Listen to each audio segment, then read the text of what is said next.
السلام علیکم پیارے بچوں، کیسے ہیں سب؟ آج پھر ہم آپ کے لیے ہمیشہ کی طرح ایک نئی اور بہت مزے کی کہانی لے کر آئے ہیں۔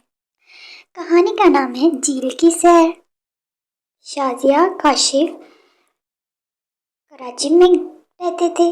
گرمیوں کی چھٹیاں ہوتے ہی ابو نے بچوں کو خوشخبری سنائی کہ اس دفعہ چھٹیاں وہ اپنے آبائی گاؤں جا کر تمہارے دادا کے ساتھ منائیں گے۔ حسن، احمد اور عمر بہت خوش ہوئے کیونکہ گاؤں جا کر جھیل پر سیر کرنے کا انہیں بہت شوق تھا۔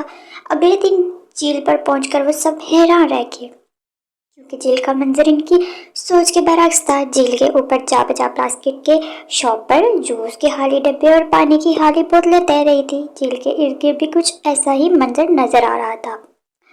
ابو نے بچوں کے ساتھ مل کر صفائی کرنے کا فیصلہ کیا۔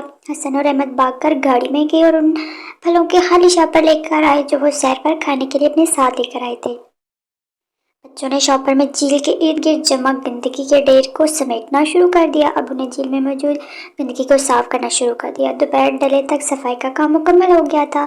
سب لوگ بہت تھک چکے تھے۔ کھانے سے فارغ ہو کر انہوں نے وہاں خوب لطف اٹھایا۔ صاف ستھرا سبزہ اور جھیل کا چمکتا پانی ان کی تھکن اتارنے کے لیے کافی تھا۔ وہ سب جب واپسی کے لیے روانہ ہونے لگے تو انہوں نے دیکھا کہ کچھ مینڈک خوشی سے اچھلتے ٹر ٹر کر رہے تھے جیسے ان کا شکریہ ادا کر رہے ہوں۔